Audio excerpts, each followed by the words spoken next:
I would like to say, after greeting my dear wife, Janja, and after greeting my brother, André Corrêa do Lago, and after greeting Simon Steele, Executive Secretary of the Frame Convention of the UN, and greeting all the UN representatives here in this meeting, our governors, our senators, the cabinet ministers of my government, I would like to say to all of you that it's very difficult to talk before we can pay a homage to the state of Pará and the people of the state of Pará, those that came here from other countries to participate in this conference.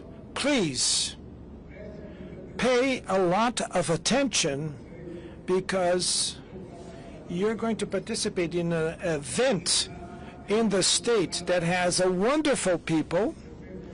You're going to see men and women that are very joyful, highly educated and polite, that will take care of you in this city as you were never taken care of before. I would like to thank to my team from the Chief of Staff, represented also by Governor Helder Barbalho, for making this achievement to hold the COP meeting, the heart of the rainforest in the state of Pará and in the city of Belém.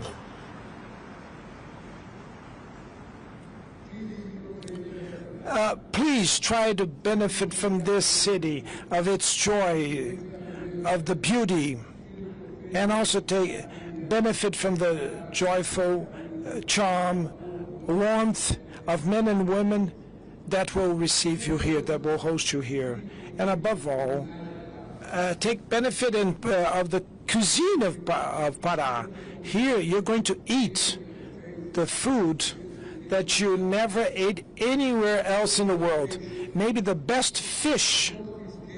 And do not forget to eat manisoba. The interpreter could interpret it correctly because it's manisoba, as you pronounce it. And there's a dispute between Bahia and the state of Pará, which manisoba is the best one.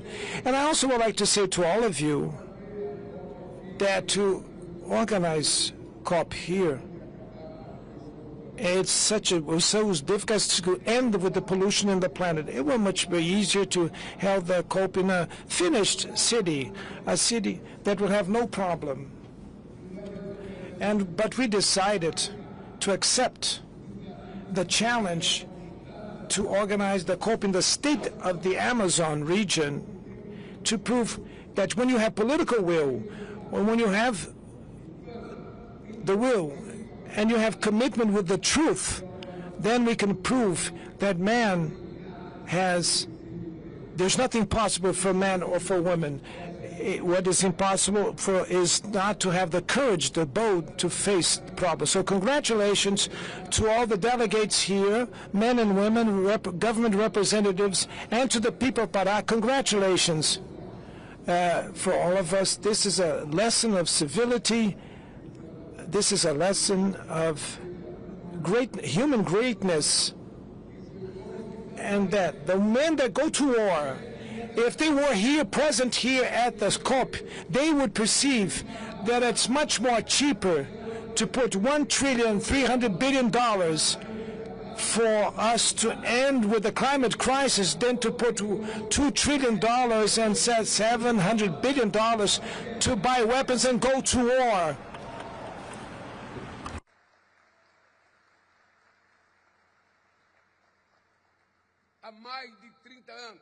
For more than 30 years, at the Earth Summit meeting in '92, the leaders of the world gathered in the city of Rio de Janeiro to discuss development and environmental protection. In that moment, multilateralism was experiencing its apex. The world was going to the so-called conference decades. There will emerge many great compasses that guided humanity during these 3 decades.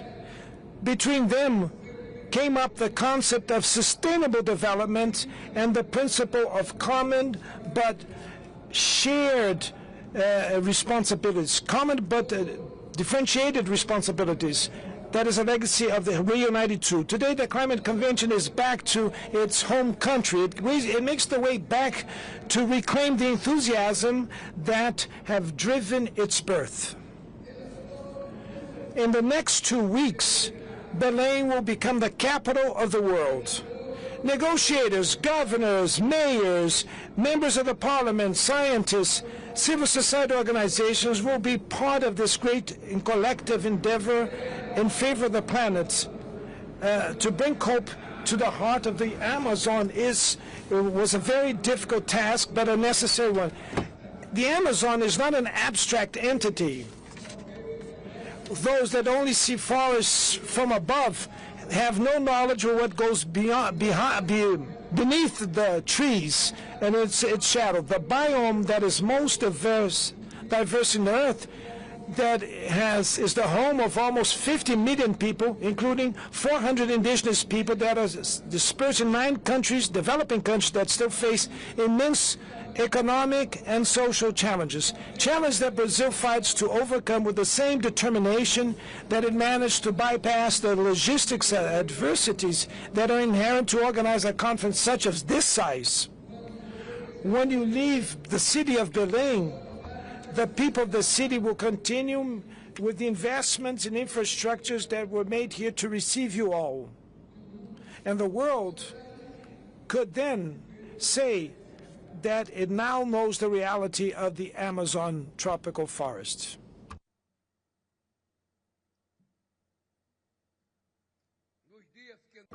In the days that came before this conference, heads of state and of government, ministers of state, representatives of international organizations, and of civil society gathered during the Belém Summit meeting for climate.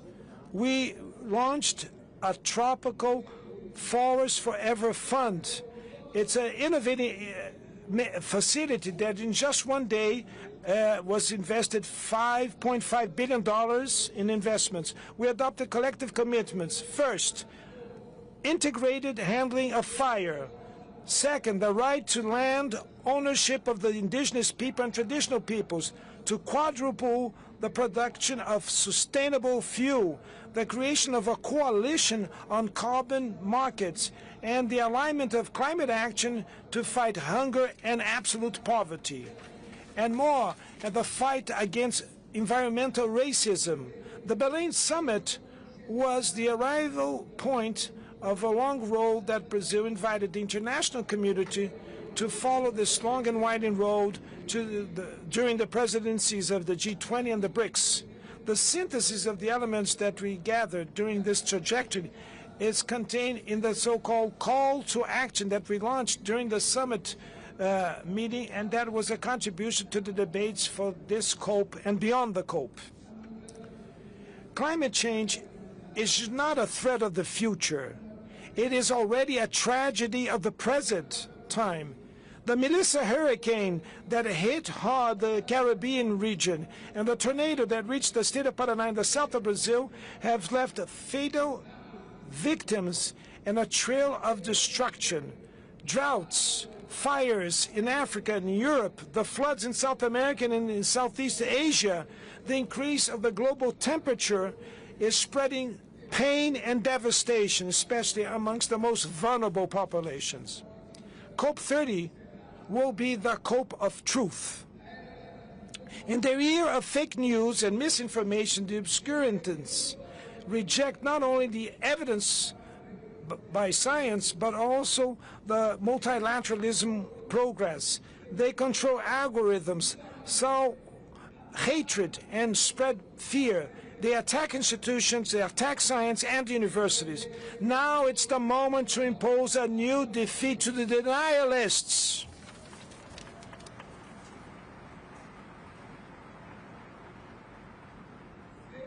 Without the Paris Agreement, the world would suffer with a catastrophic warming up of almost 5 degrees to the end of this century. So we're moving to the right direction, but at the wrong speed. At this pace, we would advance to a threshold that is higher than the 1.5 global temperature if we keep this pace. And this, to break away from this barrier, is a risk that we cannot take. Dear friends, our call to action is split in 3 parts. And on the first part, I make an appeal to those countries should abide to their commitments. And this means to formulate and implement the NDCs, the national determined contributions that will be ambitious. Then second, to assure financing, technology transfer, and capacity building for the developing countries, and to give the due attention to adaptations to the effects of the climate change. On the second part, I call the world leaders to accelerate their climate action. We have presented the roadmap for humanity so that in a planned and fair way we can overcome the reliance on fossil fuel, and we can stop with that and reverse the deforestation, mobilize resources for this end. Advance demands a more robust global governance to assure that words can be translated in deeds. The proposal of creation of a climate council linked to the General Assembly of the UN is a way to face this challenge and give it the political stature that it deserves. In the third part, I call the international community to place people in the core of the climate agenda. Global warming could push millions of people to hunger and poverty, and that we can have setbacks of decades of advancement. The unproportional impact of climate change on women, Afro descent, migrants, and marginalized groups that should be taken into account in the adaptation policies. It is fundamental to recognize the indigenous people territories and traditional communities in the efforts for mitigation. In Brazil, 13% of the territory are demarcated land for peoples indigenous. Maybe it's not much.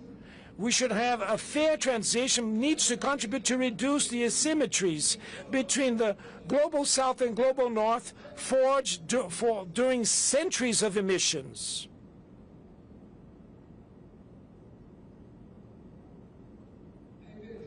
Climate emergency is a crise of inequality. It exposes and exacerbates what is unacceptable. It deepens the perverse logic of those that want to live with dignity and those that can live with dignity and those that should die. To change this choice, it is to give a chance to the future that cannot be dictated by tragedy. The lack of hope could extinguish the hopes of the youth. We owe to our sons and daughters and grandsons the opportunity to live in an earth that is possible to keep a dream. The Yanomami shaman Davi Kopenawa said that the thought of the city is obscured and smoked, obstructed by the noise of the cars and of the machineries. So I hope that serenity of the forests will inspire all of us to clarify our necessary thought to see what needs to be done. A good COP30 for all. Thank you very much.